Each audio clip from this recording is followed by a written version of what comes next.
here at the Board of Registration of Architects and Quantity Surveyors at the Continuous Professional Development Seminar 2025 in September. We are meeting with the built environment professionals, and this is the second day that we've come from the summary of yesterday's sessions, where we talked about upskilling and training, and we talked about personal branding. Today we move on as well to just gloss over as well the nitty-gritties of this profession when it comes to how they're perceived with the public and what we can do to improve professionalism of the professionals in this sector. And also, let me introduce someone who can speak a bit more about the profession. He actually had a session earlier. He'll talk to us about what the session was about and what to do going forward for the profession. Welcome, and maybe introduce yourself to our viewers quickly so that we understand why you are here and what's happening in the seminar hall. Thank you very much. My name is Architect Jack Gitonga, and I also sit in the Ethics and Practice Committee under the Board of Registration of Architects and Quantity Surveyors. So to highlight on what we were discussing earlier today, we were discussing ethics in practice. And the reason we need to discuss ethics is because architects and quantity surveyors owe their clients a certain duty of care, and they equally owe fellow consultants a certain responsibility, hence the need to discuss ethics.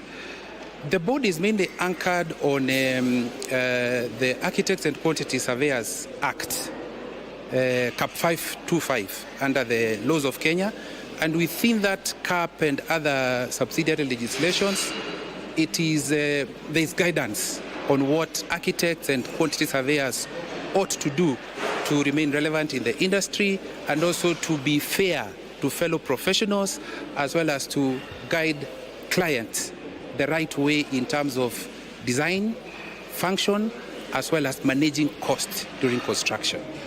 Indeed, often we hear sometimes challenges in construction, issues arising. Perhaps how are we streamlining the profession to safeguard against these issues that come about from construction issues? So there are two dimensions to this. One, there is what the board is doing to ensure that there is fairness between the professionals, as well as proper service to the clients. But equally, for all developers out there, it is very important to make sure that you engage registered architects and quantity surveyors, as well as engineers and other professionals, whenever you have a development. And if you are not sure where to get those details, the board has a website, and there is a register where you can see who are the registered architects and quantity surveyors. Indeed, thank you very much for speaking to us. We wish we had a lot more time to speak about this, but let's also get an overview of the 2 days that we've had and the takeaway from this seminar by speaking with the CEO of Borax, Mr. Mongera Rukaria. Welcome, and talk to us about the take-home from the professionals we have in the next room. Thank you. My name is Mongera Rukaria. I'm the CEO of the Board of Registration of Architects and Quantity Surveyors. And we have been here from yesterday, Thursday, 18th, to train and develop capacity for architects and quantity surveyors in Kenya, so that they can be more competitive in terms of their business, in their practice of architecture and quantity surveying.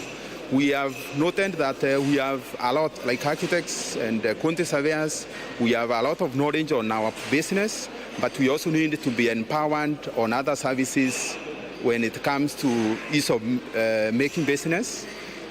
When it comes to the practice, you need to be empowered on communication, you need to be empowered on branding of your services, you need to be empowered on presentation making, and many other things that require to be empowered, and especially on this matter of technology development, where we have to be trained as architects and quantity surveyors on matters AI and technology.